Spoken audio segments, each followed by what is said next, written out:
ये बताइए कि आप सबके भाई बहन तो होंगे और है नहीं? अच्छा है।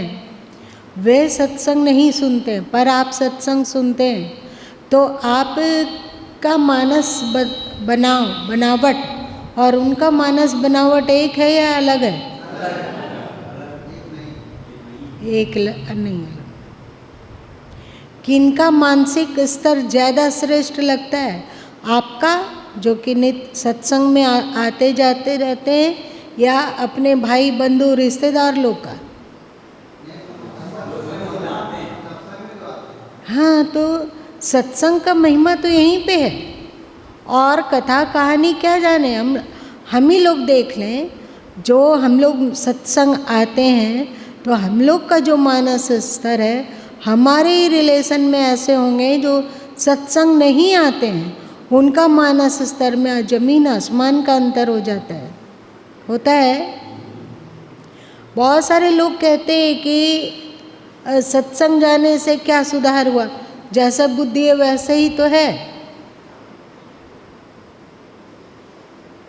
यदि सत्संग आते हुए भी किसी की बुद्धि में सुधार गोचर नहीं हो रहा है, तो सोचो यदि वो सत्संग नहीं आता तो उसकी बुद्धि कैसी होती?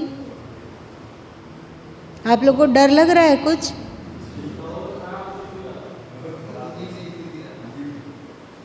बहुत खराब स्थिति आती।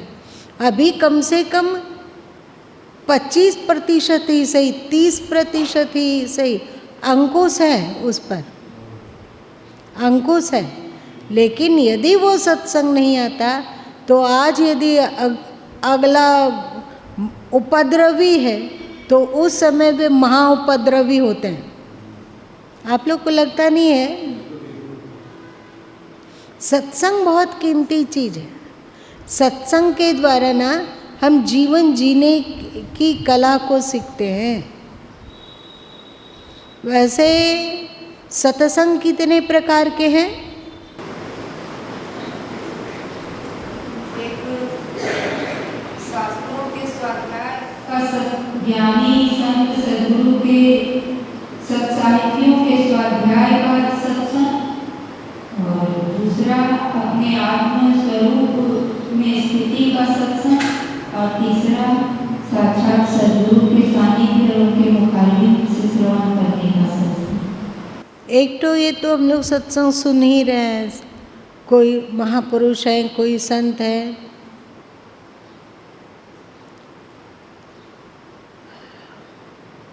जो आपको सत्य की ओर ले चलते हो, असत्य से सत्य की ओर। सत्य को अभिव्यक्त करने के लिए उनके पास अलग भिन्न भिन्न तरीके की भाषा है, उदाहरण है, दृष्टांत है। ये सब सत्संग ही है। स्वाध्याय, सद्शास्त्रों का स्वाध्याय भी सत्संग है। और हम अपने भीतर की समीक्षा करते हो तो हम लोगों के मन में दो बातें दिखती है, दो तरह की भावना, दो तरह के विचार दिखते हैं। एक है गुण और एक है अवगुण। सही? जब हम लोग अपना आत्म समीक्षा करेंगे, मन की समीक्षा करेंगे, तो पाएंगे कि मन में श्रेष्ठ और अश्रेष्ठ दोनों तरह के भाव, विचार, गुण अथवा संस्कार है ना? जब हम लोग आत्म समीक्षा करें तो होश पूर्वक ऐसा लगे कि ये मन किसी और का है। मन का कभी साथ मत देना, मन का पक्ष मत ले देना, वरना एक एक ही 11 हो जाएगा। निष्पक्ष होकर समीक्षा कर सको कि तुम्हारे मन में कौन कौन सा अवगुण है और कौन कौन सा गुण है। अभी हम लोगों की गलती क्या हो रही है कि जब हम अपने मन के अवगुणों को देखने लग जाते हैं, जब मन के अवगुणों को देखने लगते हैं तो क्या होता है,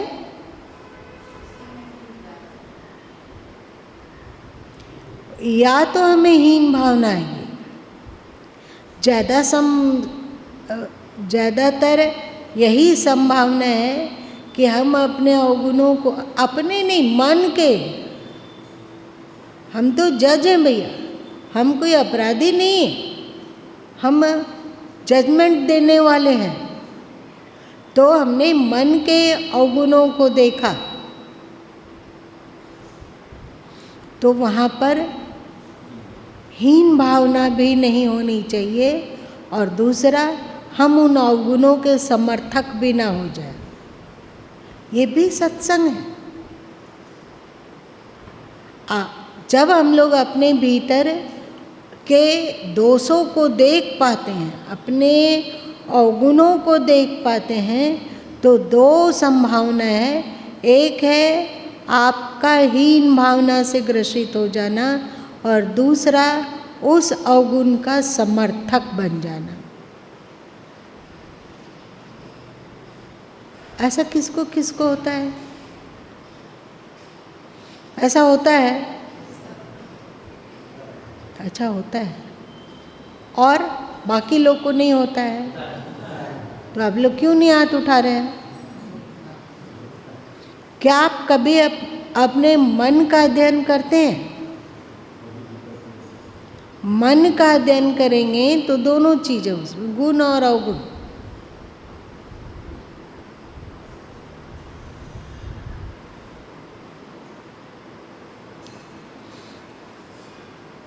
अपना माल बेचने वाले, गुरु माँ को थोड़ा थोड़ा याद आ रही है कि जब गुरु माँ बच्चे थे, घर में थे, तो पहले शुद्ध घी को बेचने के लिए मटका वाला आया करता था, घूम घूम कर बेचता था, शुद्ध घी शुद्ध घी ले लो। याद आई आप लोग को? अभी भी आता है क्या? अब नहीं आता है। तो जल्दी से कोई बाहर जाते थे शुद्ध घी, तो उन लोग ऊपर वाला घी तो लेकर देखते ही थे कि क्या खुशबू है, नकली है कि असली है, लेकिन उस पर भरोसा उनको नहीं था। एक स्वच्छ लकड़ी लाते थे और नीचे डुबाते थे, और नीचे का घी थोड़ा सा निकाल के अथवा बड़ा डंटल वाला चम्मच के द्वारा नीचे का घी निकालते थे कि वो शुद्ध है कि नहीं है। तो ये तो ठग घी वाला की कथा कहानी है। भगवान भी कुछ ऐसे ही करे हैं, पर ये नकलची लोग, ये ठग लोग क्या करते हैं, ऊपर से सही चीज़ देते हैं और नीचे में बिल्कुल बेवहियात की सामग्री भर के रख देते हैं। ऐसा होता है ना। और जो कमज़ोर दिमाग का है तो वो इस बात को समझता नहीं है, और वो ऊपर का ही रगड़ के देख लिया कि नहीं एकदम अच्छा है, उसके नीचे क्या भंगार भरा हुआ है वो तो हम लोग देखते नहीं हैं। तो उस घटना को देखकर गुरु माँ सीखे थे बचपन में कि केवल ऊपर वाला देखकर नहीं समझना चाहिए कि ये सही है।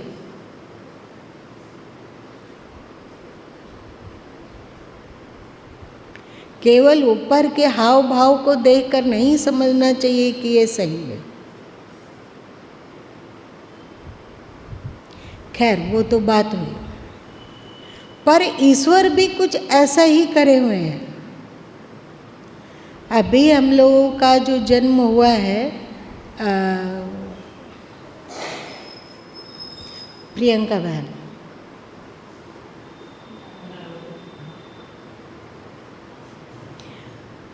ये तुम चावल रखती हो किसी ड्रम में, तो नीचे वाला चावल ज़्यादा पुराना होता है या ऊपर वाला चावल ज़्यादा पुराना होता है? काहे?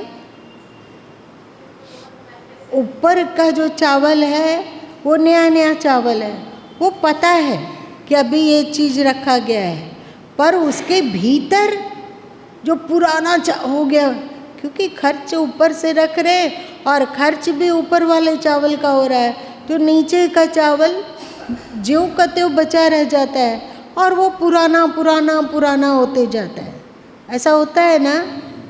आप लोग भी तो किसान हैं, आप लोग को भी तो ये ज्ञान होगा ना? क्या तुम इसलिए कर देती है कि वो छोटा डब्बा है तो उसको उलट फेर करना आसान है, पर यहाँ पर इतना बड़ा परिवार है और साथ साथ में हमेशा कार्यक्रम होता रहता है, तो छोटा डब्बा नहीं कि उसको तुरंत उलट पुलट दिया जाए। अब भाई लोग, ये लोग जो किसानी करते हैं, फौजी जो लोग, वो जानते हैं बड़े बड़े कोठी बनते हैं, बड़े बड़े कोठी। हाँ, अब तो कुछ इसमें ज्ञान का ट्रिक लगाया गया कि नीचे में एक हॉल रख दिया जाता है, उसे कोई चीज़ से बंद कर दिया जाता है, जैसे कि आपको खाने का हो तो हॉल को, नीचे के हॉल को खोलो, आपको पुराना चावल मिल जाएगा। पर ऐसा पहले नहीं होता था। लोग सोचते थे कि अगर हॉल छोड़ेंगे तो उसे कीड़ा मकोड़ा अथवा सुंडा अथवा हवा और अथवा कुछ न कुछ चला ही जाएगा और चावल खराब करेगा, है ना? इसीलिए वो हॉल नहीं बनाते थे। ऐसे ही तो नीचे का नीचे पुराना चावल और ऊपर ऊपर नया चावल, वही बनता है, वही खर्च होता है। उसी तरह हम लोगों के भीतर भी संस्कार का जमावड़ा है संस्कार का जमावड़ा है। तो आसपास विगत जन्मों का संस्कार, जब भी हम मनोविश्लेषण करना चाहेंगे तो जो आज हम संस्कार बना रहे हैं, अथवा 1 2 जन्म 3 जन्म 4 जन्म पहले जो संस्कार बना है वो। और एक मज़े की बात ये है कि अधिकांशतः ऐसा होता है, अधिकांशतः ऐसा होता है कि मन की समीक्षा की जाए, मन को देखा जाए, मन का विश्लेषण किया जाए, मन से असंग होकर होश पूर्वक इसका निरीक्षण किया जाए, तो पहली मुलाकात जिससे होती है वो है तमस। तमस, तमस मतलब तमोगुण, जो हमारे में जड़ता लाता है, जो हमारे भीतर विकार पैदा करता है, क्रोध पैदा करता है, लालच पैदा करता है, वासना पैदा करता है, ये होता है तमस। इसीलिए तो कहा गया तमसो मा ज्योतिर्गम्य, कहा गया ना। तो जब हम लोग आत्मसमीक्षा करेंगे तो सबसे पहले तमस से मुलाकात होती है, तो उस तमस को या तो हम एक्सेप्ट करते हैं। गुरु माँ को एक बचपन में पढ़ी हुई कहानी याद आ रही है। कोई एक बहुत बचपन में पढ़े होंगे कि पढ़े थे कि आधी रात को अथवा 12 बजे दिन को किसी पीपल के पेड़ पर अथवा के नीचे अथवा इसी तरह नहीं रहना चाहिए, क्योंकि वहाँ भूत रहता है।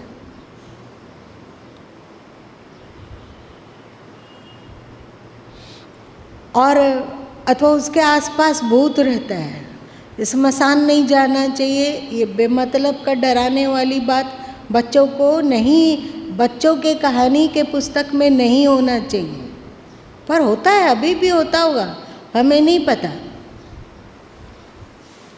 तो किसी को कोई चीज़ की तलब होती है तो एक दूर से एक श्वेत वस्त्र पहने हुए आदमी या श्वेत वस्त्र पहने हुए कोई स्त्री दिखाई देती है और वो बात कर दोनों में मित्रता होती है, दोस्ती होती है, बैठे थोड़ी देर, और तदुपरांत जब वो व्यक्ति जाने लगता है घर, तो पीछे से उसका जो नया दोस्त है, जो औरत हो या पुरुष हो, वो पूछता है कि मैं आ जाऊं, मैं भी आ जाऊं। यदि व्यक्ति बोलता है कि आ जाओ, तुम लोग नहीं पढ़े हो क्या ये सब? नहीं पढ़े? बहन लोग भी नहीं पढ़ी? वाह! तो वो जो नया व्यक्ति है वो पूछता है कि मैं आ जाऊं। यदि व्यक्ति बोलता आ जा, उसके बाद व्यक्ति के साथ, जब तक सूनी सड़क है तब तक तो व्यक्ति के साथ साथ चलता है, उसके बाद व्यक्ति के भीतर ही घुस जाता है। यदि व्यक्ति बोले कि ना ना मेरे पीछे मत आओ, फिर कभी मिलेंगे, मेरे पीछे मत आओ, तो वो जो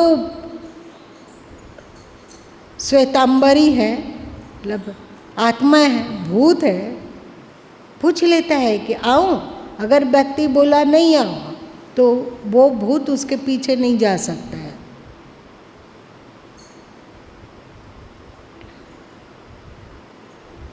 यहाँ इस भूत की कहानी कौन कौन जान रहा है?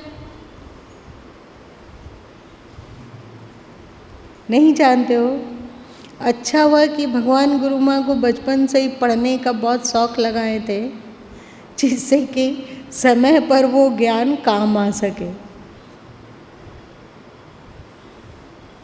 यदि आप बोल देते हो कि आ जाओ तो भूत तुम्हारे साथ लग जाएगा, अगर बोलते हो नहीं मेरे पीछे मत आओ, तो वो तुम्हारे पीछे नहीं आ सकता है। तो वैसे ही हम लोगों के भीतर दो तरह के विचार, दो तरह के संस्कार, दो तरह के गुण होते हैं, एक दैविक गुण और एक आसुरी गुण, एक सत्व और एक तमस। रजगुण कोई अलग से नया गुण नहीं है। सतगुण और सत और तम का मिश्रण को रजोगुण कहा जाता है कि नहीं, पर मूल रूप से दो ही है, सतगुण और तमगुण। इसी को श्री कृष्ण कहते हैं दैविक गुण और आसुरी गुण।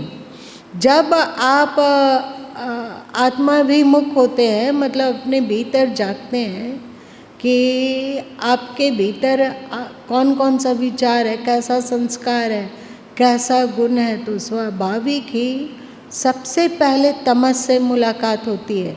अभी इस बात को 1-2-3 दिन पहले भी बोला गया है ना, तमस से मुलाकात होती है। और तमस में अलग अलग अनेक अवगुण दिखते हैं, और उसको देखकर दो बात हो सकती है, या तो हम उस अवगुण से हीन भावना से ग्रसित हो जाए, या फिर दूसरा कि हम उसको एक्सेप्ट कर लेते होंगे कि नहीं है। हम ऐसे ही मान लिया जाए कि किसी पार्टी में तुम लोग गए और सामने में मेज पर सजाया हुआ है अनेक तरह का व्यंजन, स्वादिष्ट, तो आप लोग को क्या खाने का मन करेगा?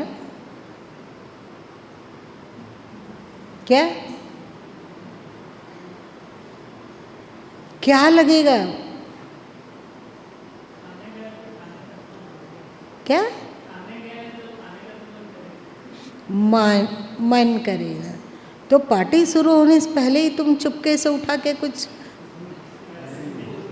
नहीं करोगे?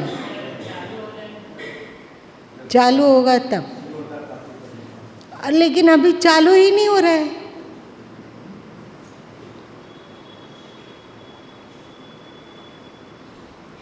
तो वहाँ पे कंट्रोल करते हो ना, करना पड़ता है, नहीं कर सकते। तो आप लोगों में कंट्रोलिंग पावर है कि चुपके से कोई जो भी चीज़ वहाँ पे टेबल में सजा हुआ उसमें से कोई चीज़ निकाल के नहीं खाओगे कि सब कोई खा लोगे, या नहीं खाओगे? नहीं खाओगे। मतलब हम लोगों में कंट्रोलिंग पावर है। तो आप अपने मन के तमस को देके तमस भूत है, उसने कहा मैं आ जाऊं।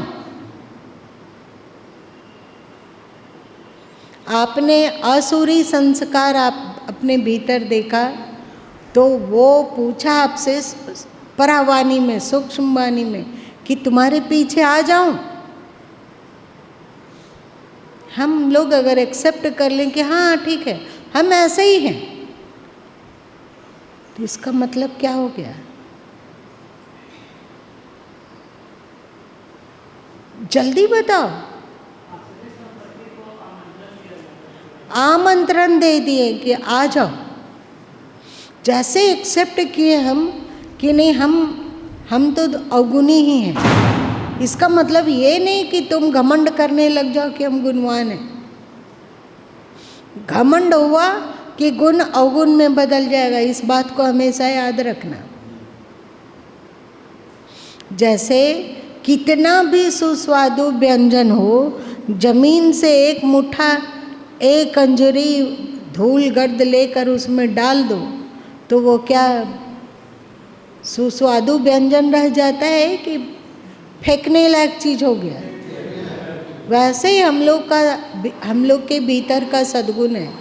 जैसे ही सद्गुण के साथ अहंकार जुड़ता है वो फेंकने लायक हो जाता है, बिल्कुल तमस हो गया वो। तो खैर आप अपना मनोविश्लेषण किए, आपने अपने भीतर अवगुण को देखा, एक हुआ कि अच्छा ये अवगुण हमारे मन में है, हमारा लक्ष्य होगा कि हम इस अवगुण को उखाड़ फेंकेंगे।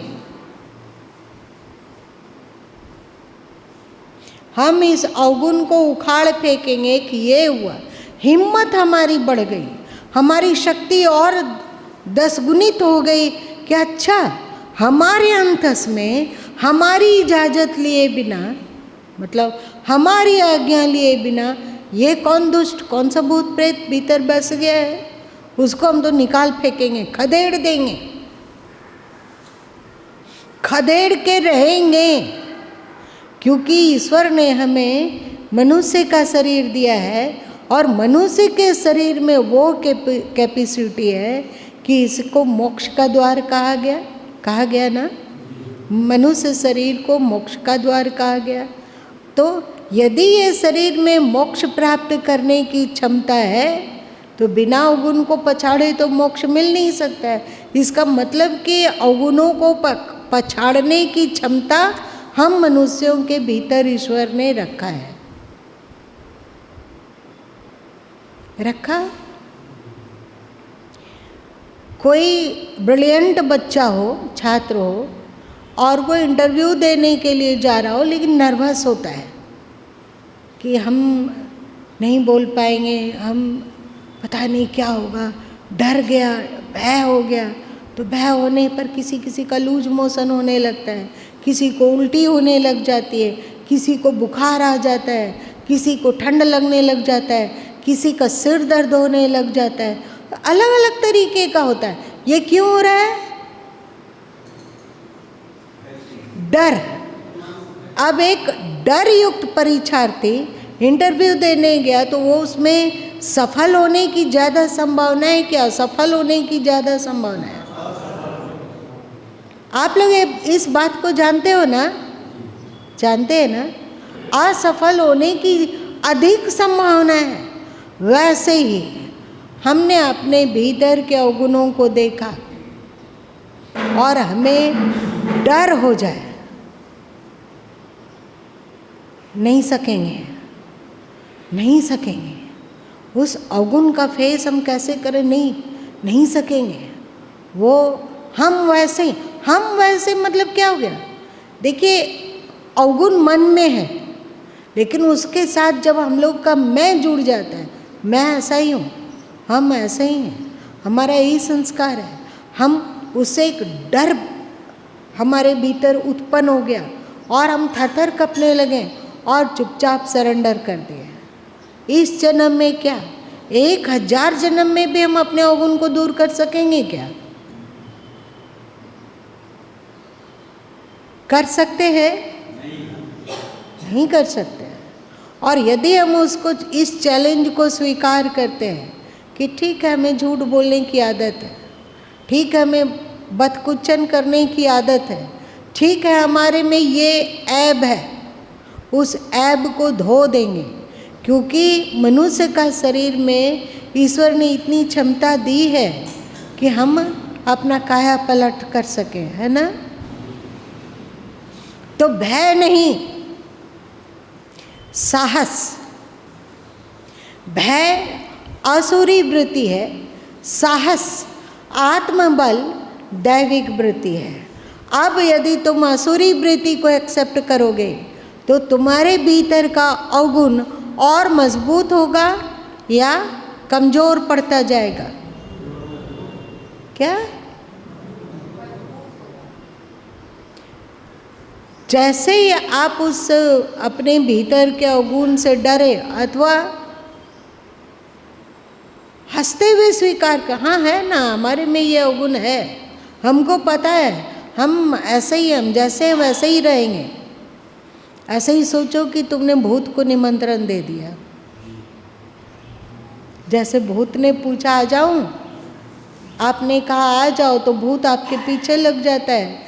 वैसे ही हम लोगों के भीतर का दोष अथवा गुण जो भी है, उसके साथ जब हम संयुक्त हो जाते हैं तो वो हमारे दिल दिमाग में और अधिक प्रभावी होता है।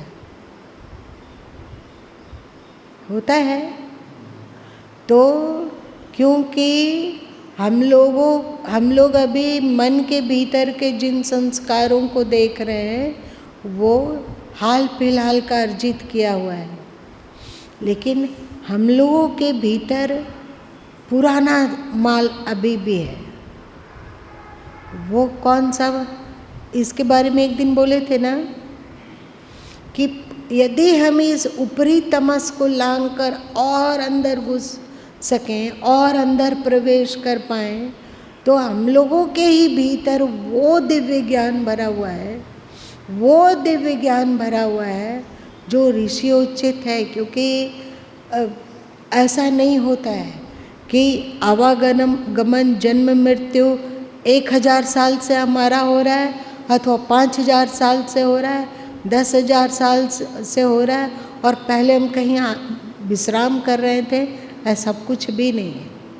ऋषियों के समय में भी हम लोग रहे हैं, हम लोग के भीतर भी ऋषियोचित ज्ञान रहा है और एक न एक दिन जरूर हम ऐसे धाम में रहें जिसके लिए सदगुरु कबीर साहब ने कहा, अमर लोग जहाँ से आया हंसा, अमर वह देश हुआ, अमर वह देश हुआ। तुम लोग को याद है ये भजन? क्या जरा गाना।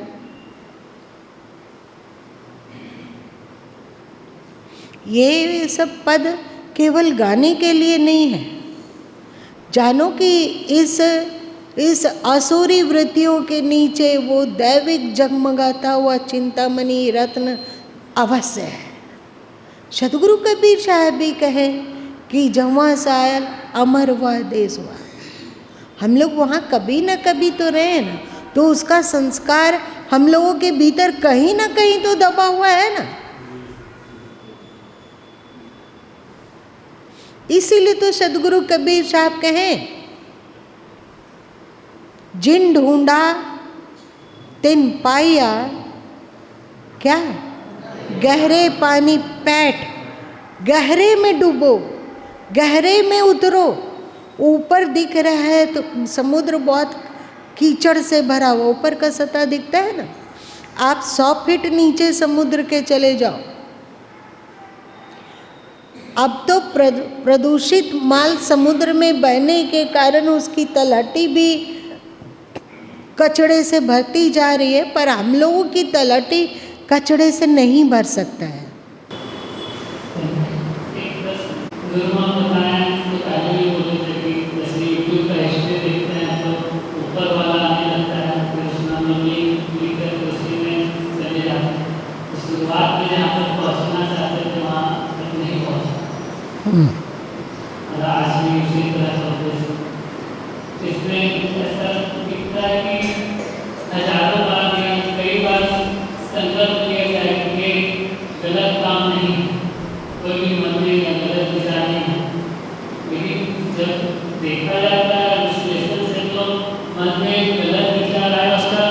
फिर से पक्ष फिर से पक्ष लेवा जाता है?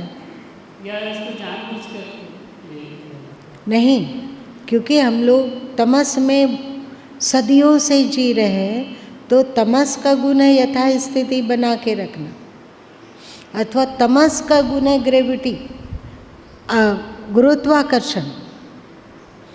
तमस, ये गुरुत्वाकर्षण स्वाभाविक ही हमें बार बार ज़मीन में खींचती है ना। उड़ना चाहें तो हम लोग उड़ सकते हैं? नहीं उड़ सकते हैं।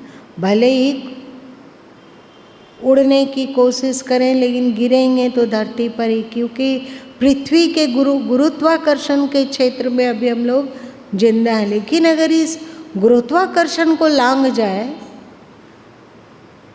तो क्या होगा?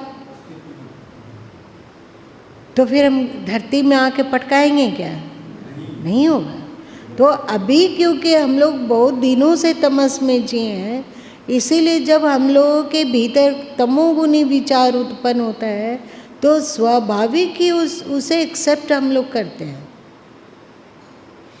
एक्सेप्ट करने की आदत यदि हम छोड़ सकें, और ये सब जितना सतगुण, रजगुण, तमगुण, दैविक गुण, आसुरी गुण इत्यादि हमारे मन का निचला तल है, इन सबको यदि ध्यान के समय में भी लांघ सकें और इस तमस के गुरुत्वाकर्षण से आगे उठ पाते हो, तो धीरे धीरे तमस से ऊपर उठने की क्षमता हमारे में विकसित होगी। और वो क्षमता अभी भी है, पर उसको हम लोग महत्व नहीं देते। कौन ऐसा है जो बोलेगा कि नहीं, तमस विचार उत्पन्न होते हैं तो तुरंत हम एक्सेप्ट कर लेते हैं, आओ आओ स्वागत है, हम आरती पूजा करते हैं, या उसे संघर्ष करने की इच्छा होती है? तो कौन है बताओ? एक्सेप्ट करने वाले कौन कौन है? हमारे मन में बुरा विचार उत्पन्न हुआ, आया कि नहीं, यहाँ पे टेबल में, डाइनिंग टेबल में बहुत सारा सुस्वादु व्यंजन है, स्वाभाविक ही खाने का मन किया। कितने लोग हैं जो कि एक्सेप्ट कर लोगे?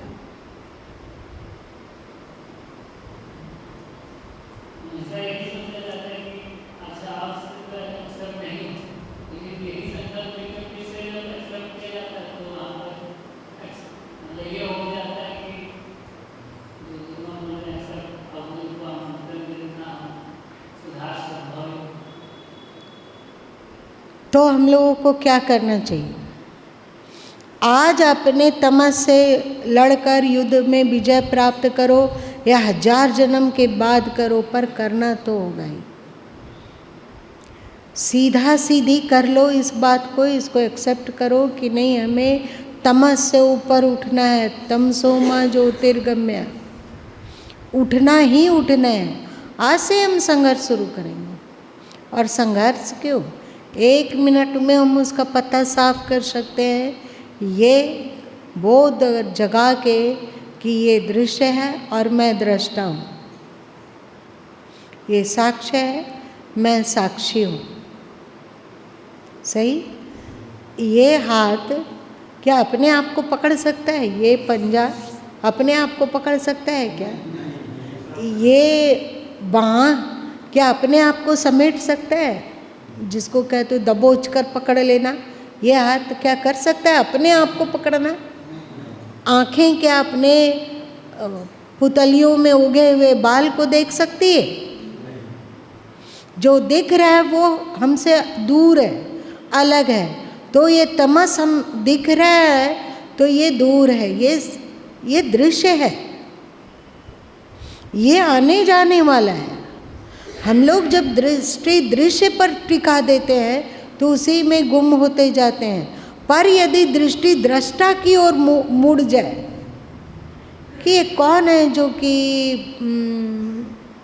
देख रहा है इस बात को, और एक बात कि दृश्य तो बदलता रहता है, ये दृश्य है तब भी देखने वाला है, और ये दृश्य बदल जाता है तब भी जो देखने वाला तत्व है वो है ही हमारे भीतर। तो आप बोलो पावरफुल कौन हुआ? दृष्टा, क्योंकि वो टिकाऊ है, वो टिकाऊ है। दृश्य आने जाने वाला है। तो जैसे ही इस पहलू की ओर दृष्टि जाती है कि मैं चेतन तत्व हूँ और ये दृश्य जड़ है, तमस भी जड़ है, दृश्य आता जाता है। अभी तमोगुणी विचार उत्पन्न हो रहा है, साथ साथ में हम लोग के भीतर सतोगुण का भी विचार उत्पन्न होता है। क्या आप लोगों में नहीं होता है? अच्छे विचार नहीं आते हैं आप लोग के मन में? ऐसा कौन है जो बोलेगा कि हम 3 साल से एक भी हमारे भीतर अच्छा विचार नहीं उत्पन्न हुआ है? ऐसा कौन है? चलो ये भी जाने दो, कौन है ऐसा जो बोलेगा कि लगातार 3 दिन तक हमारे में एक भी अच्छा विचार उत्पन्न नहीं हुआ है? कौन है? ईमानदारी से हाथ उठाओ तो। एक भी अच्छा विचार उत्पन्न नहीं हुआ 3 दिन से। है कोई ऐसा? लेकिन ये बात कोई बोल सकता है कि 3 दिन से हमारे भीतर कोई तमोगुणी विचार उत्पन्न नहीं हुआ, ऐसा बोल सकते हैं हम लोग कि नहीं?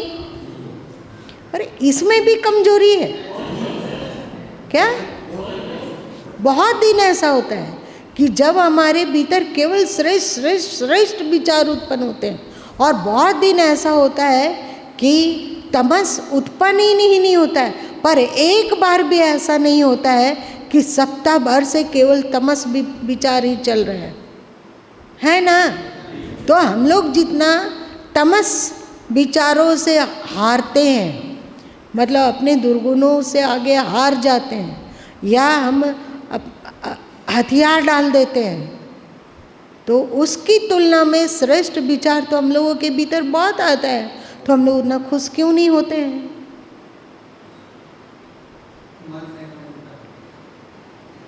तो क्या मन के गुलाम है? इसी को तो सदगुरु कबीर साहब कहे कि भेड़ की पूंछ पकड़कर कोई भवसागर पार करना चाहता है, अथवा बछिया का पूंछ पकड़कर कोई भवसागर से पार होना चाहता है।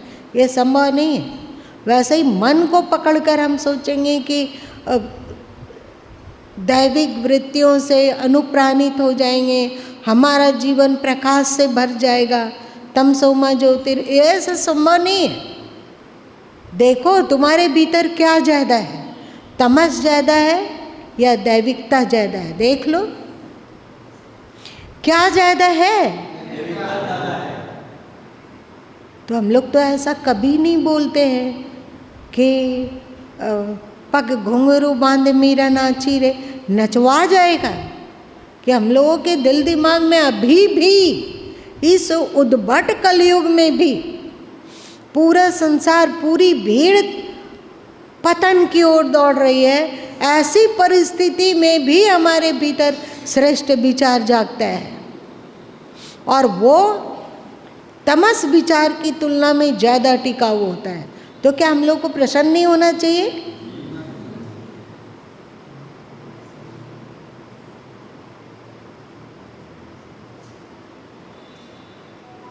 बहुत दिन पहले एक बार गुरु माँ कहे थे कि गुरु गोलवलकरे जी को कुछ लिख रहे थे वे, तब उनके पैर में एक बिच्छी काट लिया था, तो बहुत जल रहा था पैर। तो गुरु गोलवलकरे जी अपने आत्मकथा में लिखते हैं, और उनके मित्र थे वहाँ, उन्होंने कहा कि आप ये बिच्छी काटा हुआ है, आप लिख कैसे रहे हैं? तो वो बोले कि भगवान को धन्यवाद दे रहा हूँ कि बिच्छी पैर में काटा, दिमाग में नहीं। और पैर में काटा, दर्द हो रहा है, बहुत दर्द हो रहा है, लेकिन पैर में हो रहा है, दिमाग अभी ठीक है। और वे उस बिच्छी काटे हुए में भी अपना लेख पूरा कर लिया। ये सब ना एक प्रेरणा से भर देने वाला है। अभी भी हम लोग अपने आप को चाहे कितना भी कोस लेते हो कि हम एकदम गए बीते हैं, बेकार आदमी हैं, हमारे भीतर तमस भरा हुआ है, अवगुण भरा हुआ है, चंचलता भरा हुआ है, विकार भरे हुए हैं, लेकिन एक पहलू को देखकर हम उसी को उछाल रहे हैं। अपने भीतर के सत्व को देखेंगे तो हम पाएंगे हमारे में तमस की तुलना में सत्व ज़्यादा है। क्या आप गलत कहा गुरु माँ ने? तो सत्य पर दृष्टि क्यों नहीं टिका है? और कई बार सुन चुके दृष्टा और दृश्य की बात। तो ये जो तमस आया ये गुजर जाने वाला है, गुजर जाएगा। कल एक तुम लोग सुख और दुख में नीचे में एक 3-4 लाइन का एक पद है, जरा देखो तो क्या है?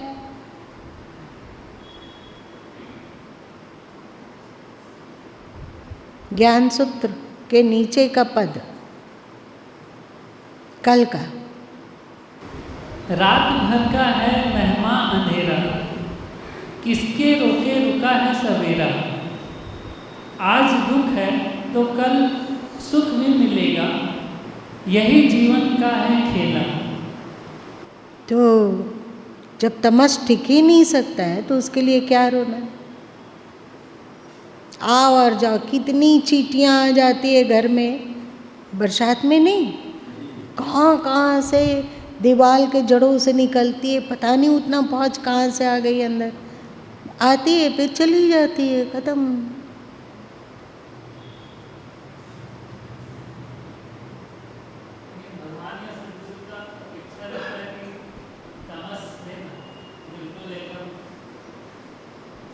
तुमको भगवान ऐसा बोले हैं क्या?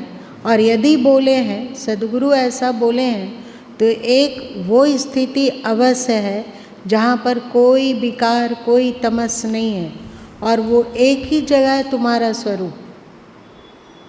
मन के स्तर पर जिएंगे तो उसमें, क्योंकि 3 गुण से शरीर बना हुआ है, एक भी गुण अगर निकल जाता हो, चाहे सत्व निकल जाए अथवा तम निकल जाए अथवा रज निकल जाए, तो शरीर जीवित नहीं रह सकता है, शरीर चलेगा ही नहीं। तो मन में 3 गुणों का खेल चलता रहता है। अभी तमस अपना ज़्यादा उपद्रव मचाता है, एक दिन ऐसा आता है कि सत्व ज़्यादा लीला दिखलाता है। पर त्रिगुणातीत पूरा परफेक्ट होना एकमात्र स्वरूप से ही संभव है, मन से बिल्कुल नहीं।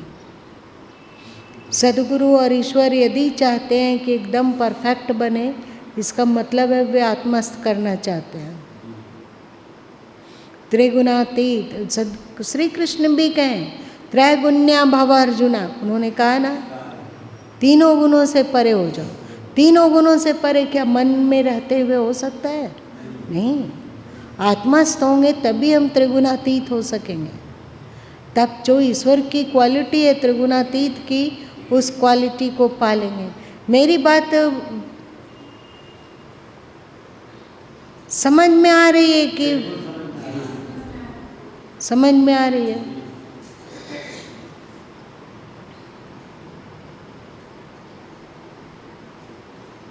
और जो ज़्यादा टिका हुआ है उसका हम क्यों न महत्व देंगे?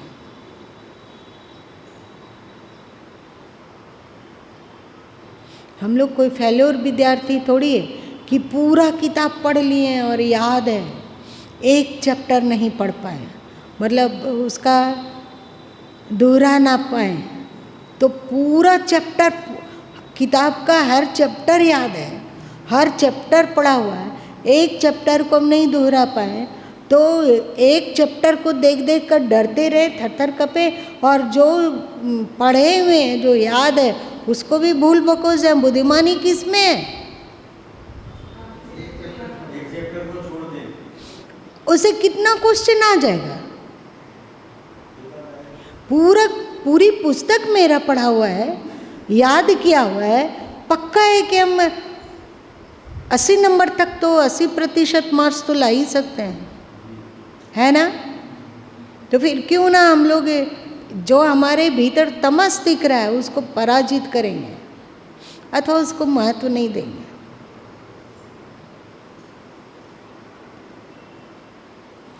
एक बात बताओ तुम लोग कि तुम लोग संध्या काल में आते हो, मान लो कि कुछ शिष्य लोग कोई ना कोई शाम के समय आ ही जाता है, आते हो और गुरु माँ तुमको देखते हुए भी अनदेखा कर दें और आगे बढ़ जाओ, और ये घटना 5 बार 7 दिन, 8 दिन, 10 दिन, 12 दिन, 15 दिन हो तो आप क्या करेंगे?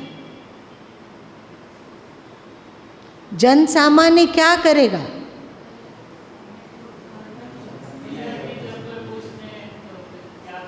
कुछ नहीं, जो बोलना चाह रहे हैं, जो गुरु माँ को अपनी कोई भी बात समस्या को बताना चाह रहे हैं, वो कभी इतना इग्नोर है कि अभी जाना उचित नहीं जाएंगे।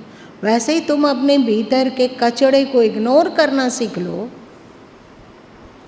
जानते हो, जब हम लोग उससे तड़पते हैं तो वो और ठहाका लगाता है।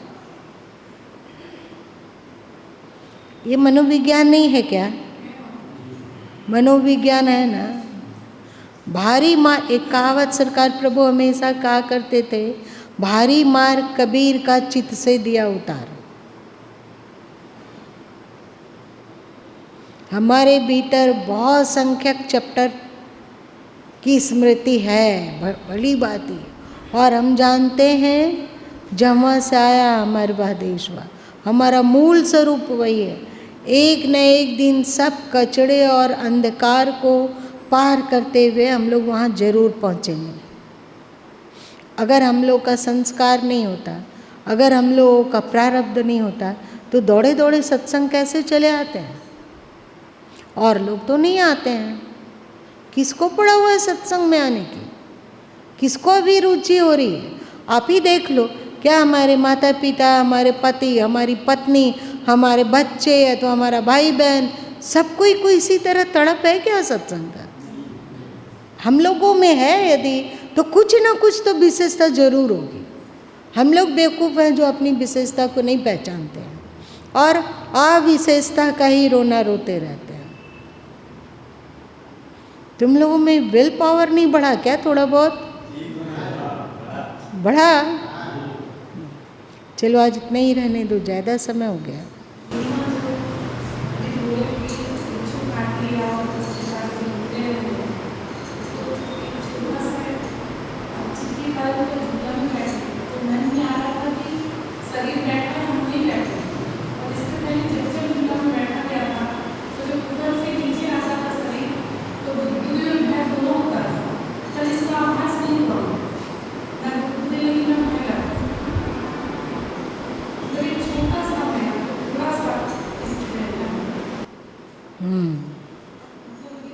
मतलब ये सत्संग है, ये अकल, ये ज्ञान भी हम लोग सत्संग से ही पाते हैं। इसलिए सत्संग को 1000 बार धन्यवाद कि सत्संग के द्वारा हम लोग बहुत बारीक बारीक ज्ञान भी जानते हैं।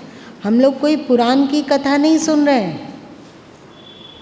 ये सत्संग है। सत्संग का अर्थ होता है जहाँ सत्य से संगत होता हो। ये यहाँ सत्य से संगत होता है और हम लोग इसके पात्र हैं, तभी आ जाते हैं यहाँ।